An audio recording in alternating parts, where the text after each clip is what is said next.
রাতের সংবাদে আপনাকে স্বাগতম। প্রথমে জানিয়ে দিচ্ছি সংবাদ শিরোনাম। খান ইউনিসে দখলদার বাহিনীর হামলায় প্রাণ গেছে আরও ২৮ ফিলিস্তিনি, আহত ৭৭ জন। ইসরায়েলের দাবি, হামাসের সদস্যরা সেনাদের লক্ষ্য করে গুলি চালানোয় জবাব দেয় তারা। এছাড়া ইয়েলো লাইন অতিক্রম করায় কয়েকজনকে গুলি চালানোর কথাও জানায় নেতানিয়াহু বাহিনী। এদিকে যুদ্ধবিরতি লঙ্ঘন করে লেবাননেও হামলা অব্যাহত রেখেছে ইসরায়েল। নিউ ইয়র্কে প্রবেশ করলে ইসরায়েলি প্রধানমন্ত্রী নেতানিয়াহুকে আবারও গ্রেফতারের হুঁশিয়ারি দিলেন জোহরান মামদানি।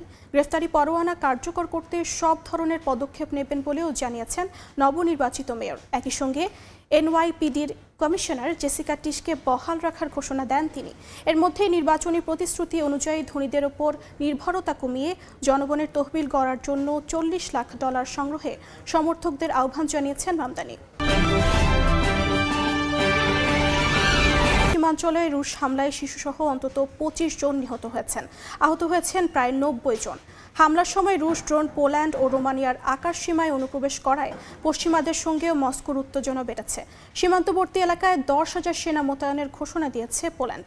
রাশিয়ার অভ্যন্তরে হামলা চালাতে যুক্তরাষ্ট্রের দেয়া দূরপাল্লার ক্ষেপণাস্ত্র ব্যবহারের কথা স্বীকার করেছে ইউক্রেন।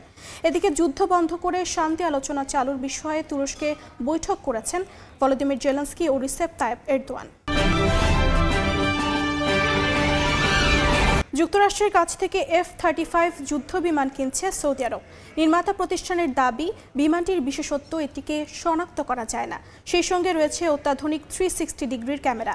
বিশ্বের সবচেয়ে প্রাণঘাতী ও উন্নত যুদ্ধ বিমান বলেও দাবি নির্মাতা প্রতিষ্ঠানের। এবার শুনবেন বিস্তারিত। করে লেবাননে হামলা অব্যাহত রেখেছে ইসরায়েল। দেশটির আয়নাতা শহরে কয়েক দফা বিমান হামলা চালানো হয়েছে। এতে বেসামরিক স্থাপনার ব্যাপক ক্ষয়ক্ষতি হয়েছে, ঘটেছে প্রাণহানি। হামলার ভিডিও ছড়িয়ে পড়েছে সামাজিক যোগাযোগ মাধ্যমে। লেবাননের দক্ষিণাঞ্চলের তায়ার ফিলসি শহরেও ইসরায়েলি হামলার খবর পাওয়া গেছে। অবরুদ্ধ গাজা উপত্যকাতেও চলছে ইসরায়েলি আগ্রাসন। গাজা সিটি ও খান ইউনিসে আহত হয়েছেন নারী, শিশুসহ অনেকে। ইসরায়েলি বাহিনীর অভিযোগ, ইয়েলো লাইন অতিক্রম করায় হামলা চালায় সেনারা। ইসরায়েল আরও দাবি করে, খান ইউনিসে সেনাদের লক্ষ্য করে হামাসের সদস্যরা গুলি চালিয়েছিল। এর জবাবে সেখানে বিমান হামলা চালানো হয়। ইসরায়েলি হামলার আতঙ্কের মাঝে গাজাবাসীর জন্য মরার উপর খাড়ার ঘা হয়ে দেখা দিয়েছে তীব্র ঠান্ডা। আশ্রয় শিবির ও এর আশপাশে শত শত পরিবার মানবেতর জীবনযাপন করছে অস্থায়ী ঘর ও তাঁবুতে। মানবাধিকার সংস্থাগুলো বলছে, ভেজা স্যাঁতসেঁতে পরিবেশে বসবাস করছে উপত্যকার ২/৩ শিশু। এতে তাদের স্বাস্থ্য ঝুঁকি বেড়েছে।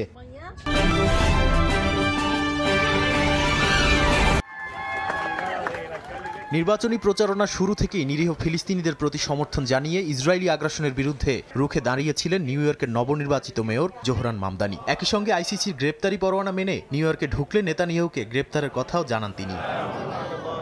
নির্বাচনে জয়ী হওয়ার পর মামদানি আবারও নেতানিয়াহুকে গ্রেপ্তারের কথা পুনরাবৃত্তি করেন। বলেন, নিউ ইয়র্ক আন্তর্জাতিক আইনের শহর, আর সে কারণেই ২০২৪ সালের আইসিসি পরোয়ানা অনুযায়ী নেতানিয়াহুকে গ্রেপ্তার করা হবে। আর তার বিরুদ্ধে বেসামরিক লক্ষ্যবস্তুতে হামলা ও ক্ষুধাকে অস্ত্র হিসেবে ব্যবহারের যে অভিযোগ রয়েছে তা উপেক্ষা করা যাবে না। তিনি স্পষ্ট করে বলেন, ডোনাল্ড ট্রাম্পের মতো নতুন আইন বানিয়ে নয়, বিদ্যমান আইন মেনেই তিনি এগোবেন।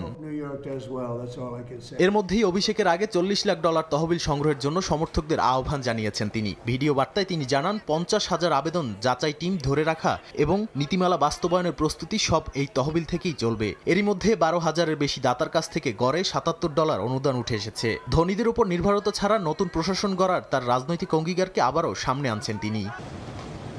এছাড়া শহরের নিরাপত্তা নীতিতে বড় পরিবর্তন না এনে মামদানি বর্তমান নিউ ইয়র্ক পুলিশ বিভাগ বা এনওয়াইপিডির কমিশনার জেসিকা টিশকে বহাল রাখবেন বলেও জানান মামদানি। পুলিশ বিভাগের অভ্যন্তরীণ দুর্নীতি দমন, সহিংস অপরাধ কমানো এবং স্বচ্ছতা বাড়ানোর জন্য তিনি টিশের কাজের প্রশংসা করেন।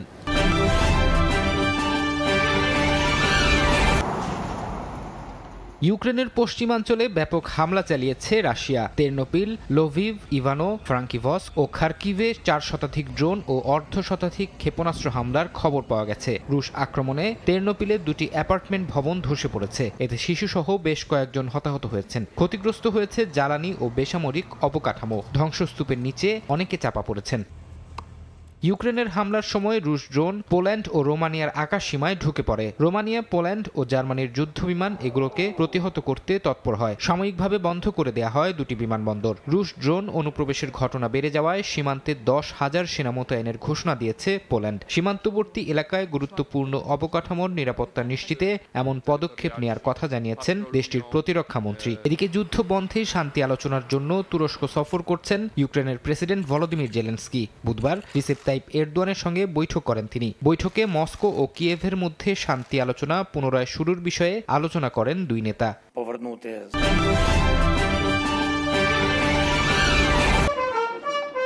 বেশ কয়েকদিন ধরেই গণমাধ্যমে ঘুরপাক খাচ্ছে সৌদি আরবের কাছে মার্কিন সরকারের F-35 যুদ্ধ বিমান বিক্রির খবর।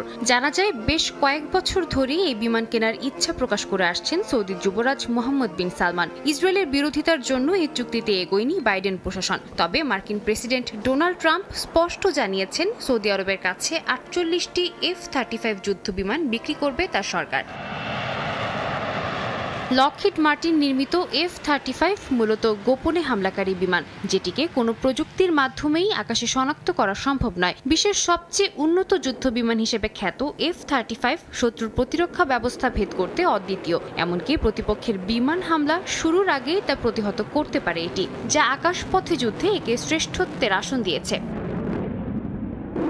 বিমানটির নির্মাতা প্রতিষ্ঠান একে বিশ্বের সবচেয়ে প্রাণঘাতী, সক্ষম এবং যোগাযোগ বজায় রাখতে পারদর্শী বিমান বলে দাবি করে। এর অত্যাধুনিক অ্যান্টি ডিটেকশন প্রযুক্তি ও 360 ডিগ্রি ক্যামেরা কারো নজরে না এসেই তথ্য জোগাড় করতে পারে। অনুমানের ভিত্তিতে দ্রুত আক্রমণের পরিবর্তে সার্বিক তথ্য বিবেচনা করে অন্যান্য দলের সঙ্গে পরিকল্পনা করে এগোনোর সুযোগ করে দেয় সেনাদের। বছরের পর বছর ধরে মধ্যপ্রাচ্যের রাজনৈতিক সমীকরণে অস্থিতিশীলতা দেখা দিচ্ছে। বিশ্লেষকরা বলছেন, এ অবস্থায় সব দেশেরই লক্ষ্য সবচেয়ে আধুনিক অস্ত্র ও শক্তিশালী সামরিক বাহিনীর অধিকারী হওয়া। বিশেষ করে ইরান ও সৌদি আরবের মধ্যে সম্পর্কের ওঠানামা কোন দিকে গড়াবে তাও নির্ধারণ করবে কোন দেশ সবচেয়ে উন্নত সামরিক বাহিনী ও সমরাস্ত্রের মালিক। অত্যাধুনিক এই যুদ্ধ বিমান কেনার মাধ্যমে মধ্যপ্রাচ্যের রাজনৈতিক সমীকরণ উল্লেখযোগ্যভাবে প্রভাবিত করতে পারবে সৌদি আরব বলেই ধারণা করা হচ্ছে।